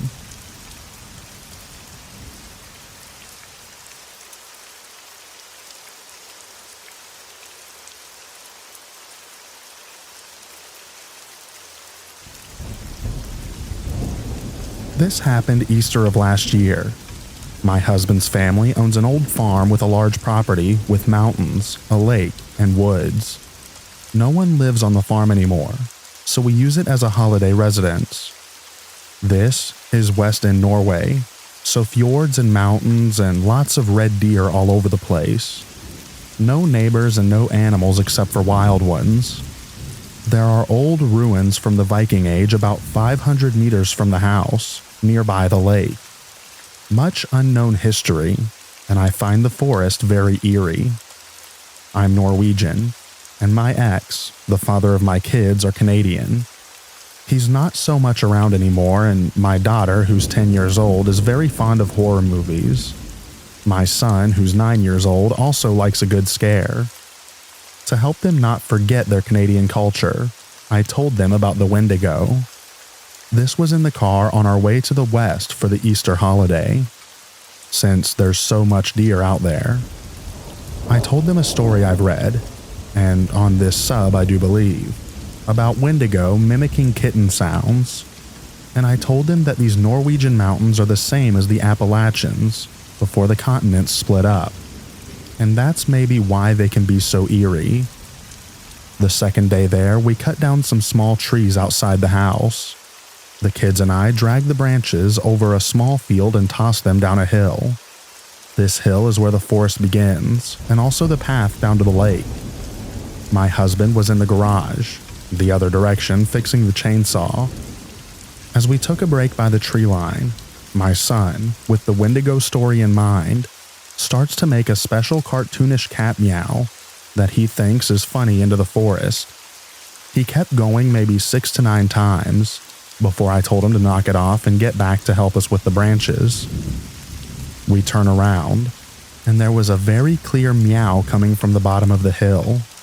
It sounded exactly like my son's meowing. It wasn't my son. He stood right beside me, and it was his voice and his characteristic meow. We shrugged it off as someone hiking answering the meowing, and I didn't want to scare the kids for real, and didn't remind them that it's private land, and nobody except for us goes down there, because the only walkable path is through the garden and small field. We got up to the garage, told my husband, and went inside for lunch. He was just like, well, lots of spirits in these woods. And then we didn't talk about it again. He's a man of few words and not easily scared. He grew up on the farm every vacation. He knows the land well and thinks it's mystical, but not scary. My husband reminded me of the meowing in the car on our way there this Easter. We still can't figure out a rational explanation, so we just landed on the spirits in the forest, or a very stupid fox.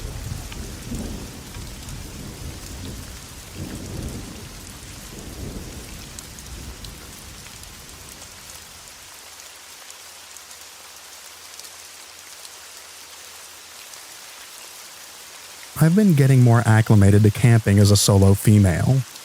I'm pretty comfortable in the woods for the most part. I feel safe and at home. This was my first time solo camping in the area I'm from, so it felt particularly special. Pretty rugged, remote part of WNC. I camped off a gravel road right by the creek. After having dinner by the fire, I settled in my tent, the air of early spring growing colder. As I'm trying to get cozy and drift off, I hear what I can only describe as a woman singing. I'm a skeptic and know our ears can play tricks on us. I've definitely heard things before when there's a monotonous sound like the river, so I tried to brush it off. But it had range. It wasn't consistent at all, as if there was a tune to it. At this point, I froze, holding my breath. The singing sound would stop and then start again. I was terrified, honestly. Eventually, I had to suck it up and go to the restroom. The moon was full so I could see. Nothing there at all. Just the beautiful creek in the night. I continued to hear it for a little while longer before a very poor sleep. That's all. Nothing crazy. But I just know what I heard, and I don't have an explanation. Spirit in the river, perhaps? I don't know. But whatever it was very spooky.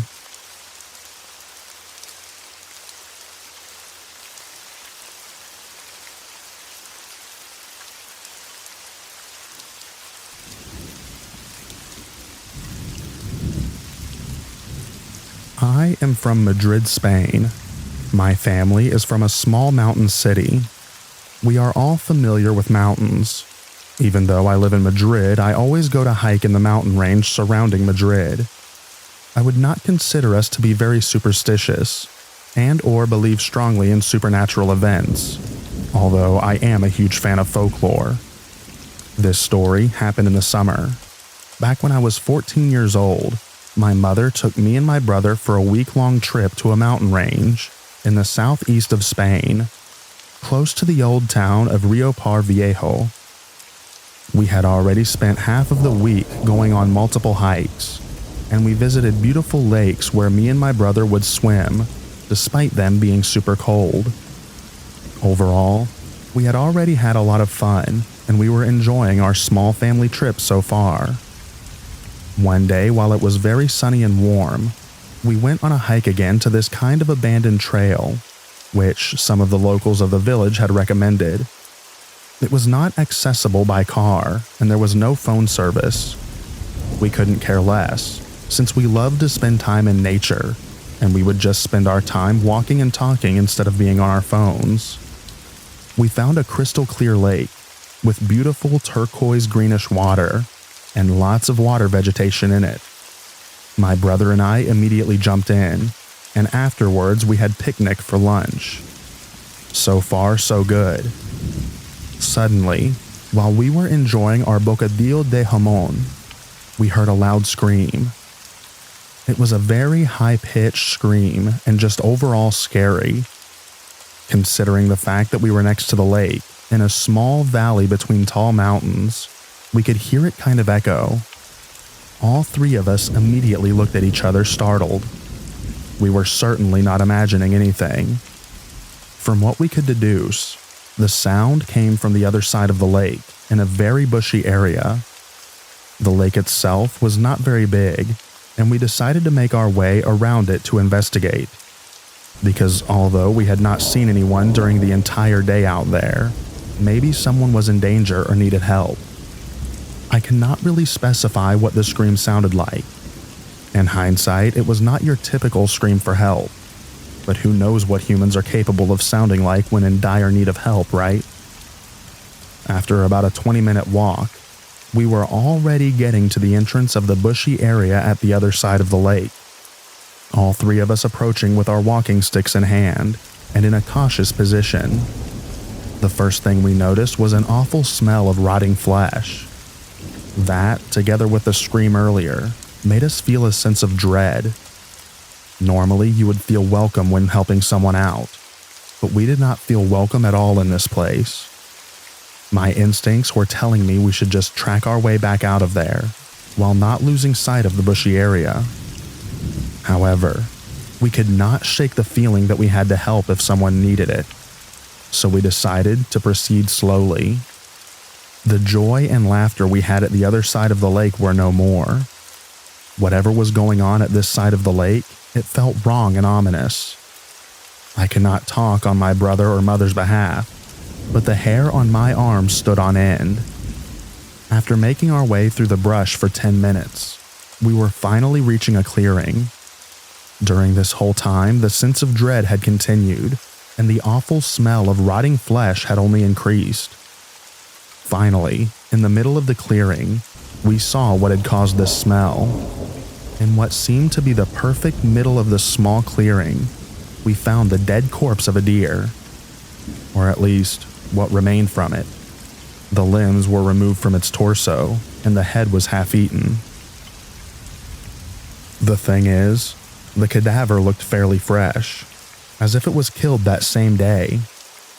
However, the smell was still that of a rotting and decayed corpse. It did not make any sense. We checked for footprints or dung in the clearing, but did not find anything. A logical explanation would be wolves, or even bears, since we got both of them in rural Spain. However, the missing footprints and the way of how this deer was ripped apart made it seem almost unnatural. After we had checked the surroundings, we left as quickly as possible. On our way back, we did not stop to rest at the lake or anything. We just wanted to get out of there as quickly as possible. When we were leaving the valley behind us, halfway up one of the surrounding mountains, we heard another scream similar to the first one. However, this time we did not feel the urgency to check if someone needed help. Instead, we paced up our speed and did not go back. Somewhere in the evening, when we finally had made it back to our village, we went for dinner at a small old bar in the picturesque town square. We talked to some of the older people from the village about our experience with their abandoned trail. They told us that apparently we had somewhere taken a wrong turn on the trail, since it was not very clear, and that this was the reason that we ended up at the valley with the lake. They also told us that a few centuries back during the Spanish Inquisition, the local townspeople had gone to that valley because a so-called witch lived there and set her house on fire, killing the poor woman. Since then, the locals never hiked close to that lake or its surroundings in the valley. A couple of days later, we left to go back home, but we have never been able to shake the feeling of dread that we experienced that day.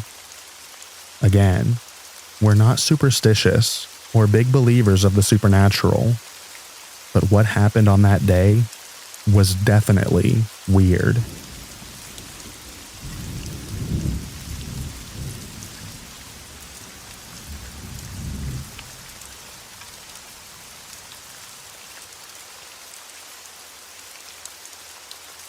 These events occurred 2 summers ago in the Grand Teton area.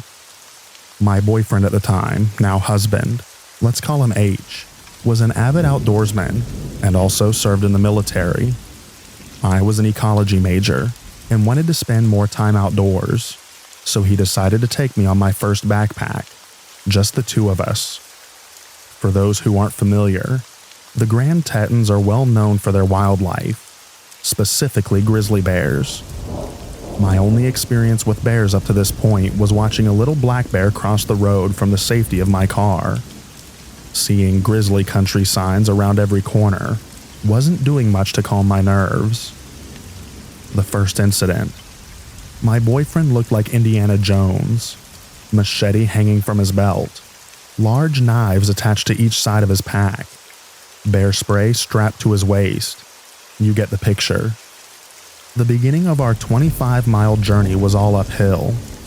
When in bear country, you're supposed to make noise as to not startle the wildlife by accidentally sneaking up on it. As you can imagine, going up a steep hill while carrying a 40-pound pack makes it difficult to make conversation. We were an hour in, and almost at the top of the ascent. I noticed that the woods had gone completely silent, save for the rushing stream that was to our left of the trail. Silent woods are never a good sign. This usually indicates predators nearby. At this point, I was in front of my boyfriend, and we were about to crest the hill.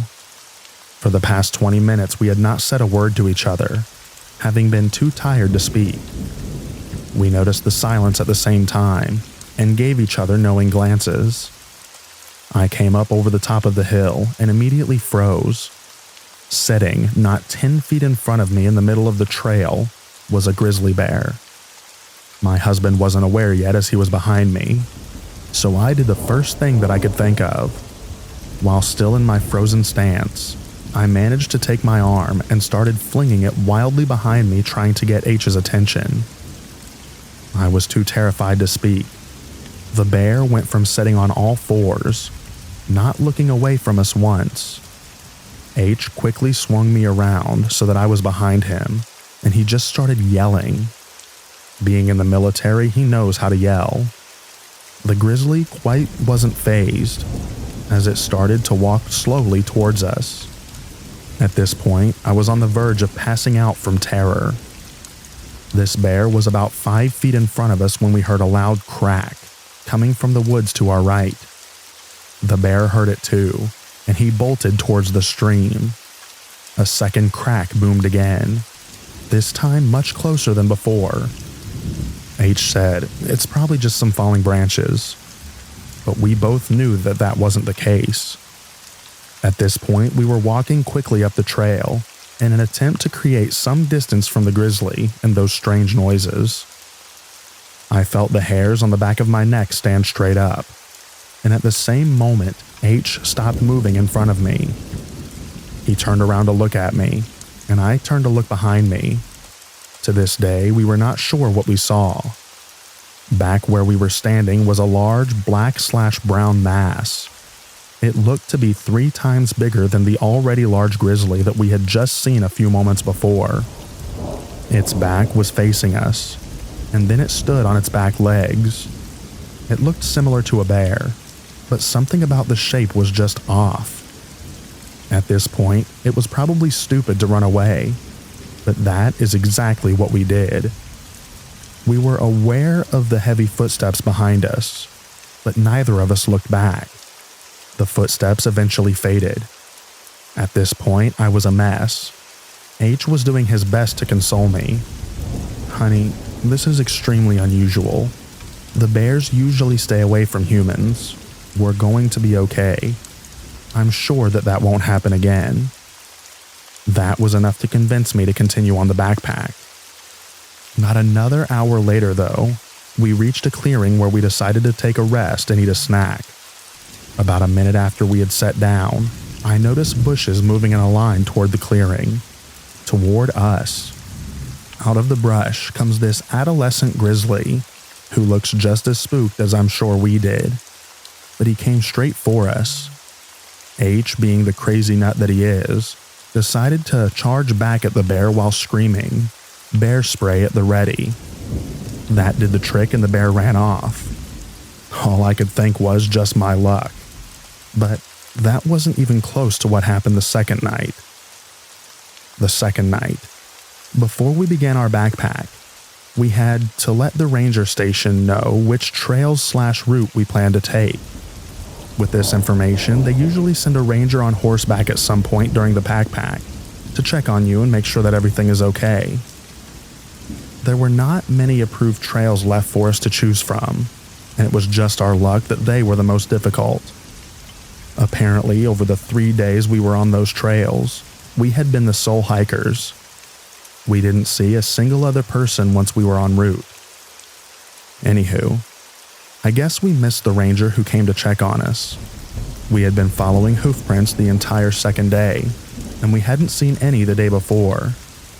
I had some foot problems, so we spent valuable daylight trying to adjust my boot, laces, and socks to compensate for the pain.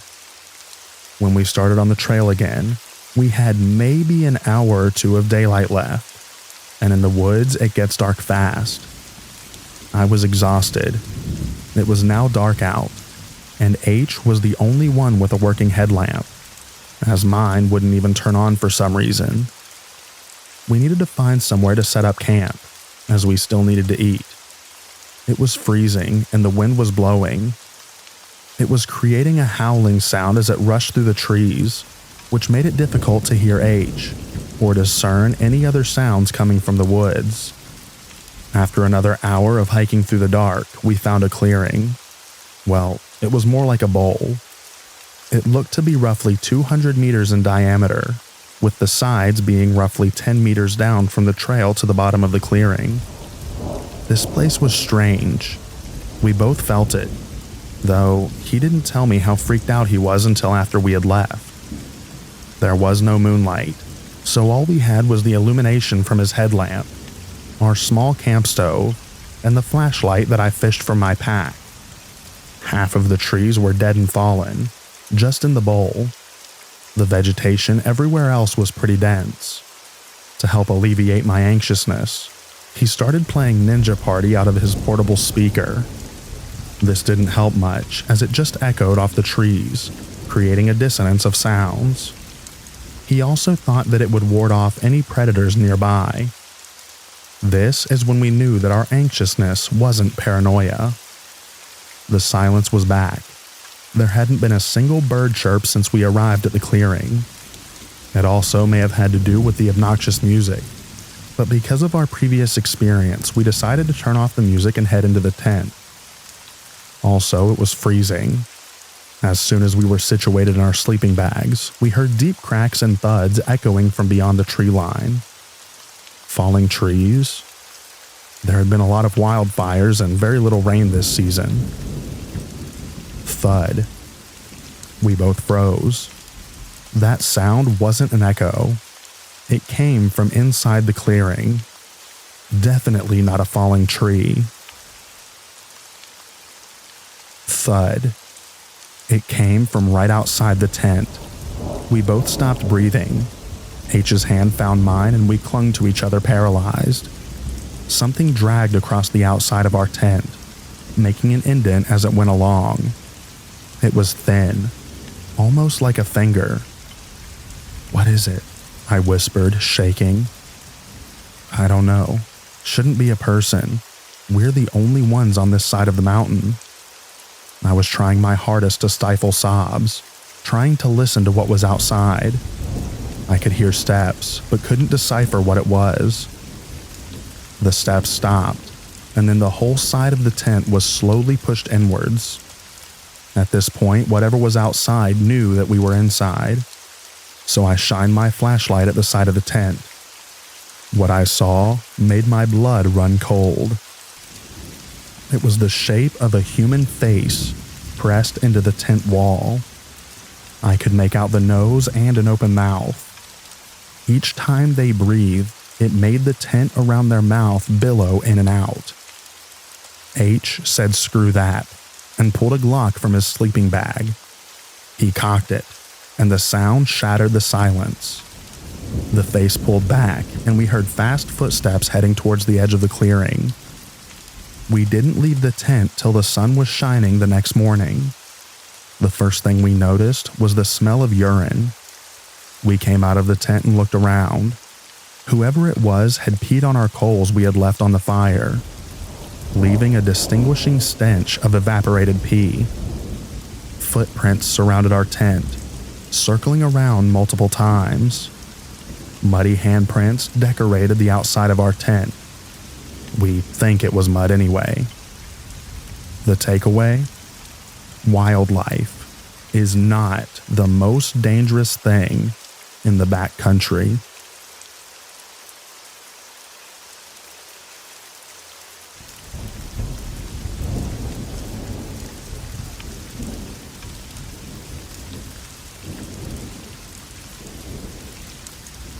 I could give you 1,000,000 times as a kid and young adult that I felt scared or paranoid playing in the woods. It's a beautiful place, and I spent my entire childhood getting lost, not literally, out there by myself or with friends.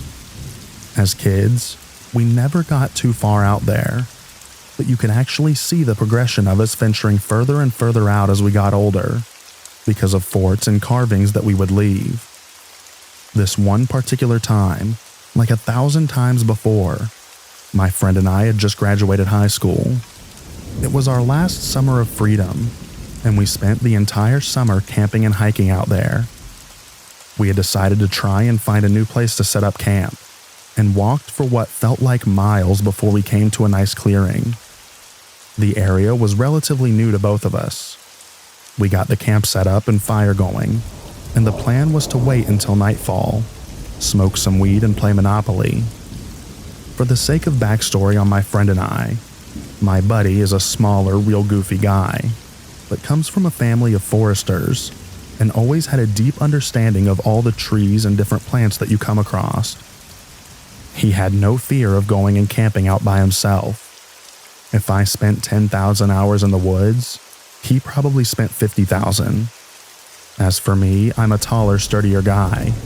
And as we got older, I spent more time worried about women and sports, and the woods became a place for small parties. Also, I never had the balls to camp out alone. In fact, older me wouldn't go far at all when I was alone, because I could never shake the feeling of being watched, which was from paranoia, but still an uneasy feeling. Anyways, camp is set, fire is going, but it's getting lower and needs wood. Sun is down and we're both cutting up and having a good time. My friend is sitting on this little chair that he always brought and loading up his makeshift bong, and I was crouched breaking some excess limbs off some logs that we had gathered for the fire. All of a sudden, this strong breeze cut through the clearing. I couldn't tell you if it was the suddenness of it or what, but my friend and I both stopped immediately and looked at each other. The breeze went just enough to flicker our fire down to a small flame. We both sat completely still in almost total darkness, and neither of us said a word. Across from us on the other side of the fire, we could hear footsteps. They sounded like somebody was running and would slow to a walk and then run again, definitely on two legs. By the sound of it, they were pacing back and forth over the same spot. Then, just like it started, it stopped, with a softer crunch on the underbrush. I knew by the sound it had taken a crouch. I was crouched still, and knew that I was staring right at it in the dark. My friend grabbed my shoulder and said, "Buddy," and when he did, I felt this surge of fear come over me. I could feel it and hear it in him. I had been so fixated on the footsteps and rationalizing what I heard that I hadn't even considered being afraid. But this was true fear. It was raw and made me feel helpless. I could hear my friend after a while grab some leaves and he dropped them on the fire. For the split second the leaves covered the fire, we were in pure darkness. Then the fire sprang to life. We both quickly grabbed more leaves and brush and threw it on the fire. I got some sticks and logs on there, and neither of us took our eyes off the spot or moved much for over an hour. Finally, the leaves crunched, and it slowly walked off. Whatever it was had sat crouched watching us without moving for far longer than any animal would. It wasn't until the footsteps disappeared that I realized the smell had disappeared as well. It smelled like a paper mill, spoiled eggs almost. For the rest of the night, besides whispered remarks, neither of us really moved or stopped looking at the spot. Nobody went into the tent, and I had very short, light sleep sitting on the ground, with my head rested on my hands. My friend never went to sleep. In the morning, we packed up and silently walked back home. To this day, we talk about it. In the 7 to 8 years since it happened, my forester friend has not camped by himself out there since.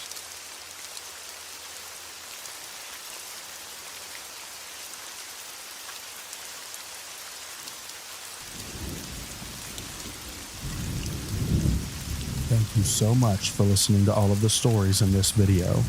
I hope you enjoyed them. I also hope that you enjoy the extra rain at the end. Get a good night's sleep, everyone, and I'll read to you in the next video. Bye-bye now.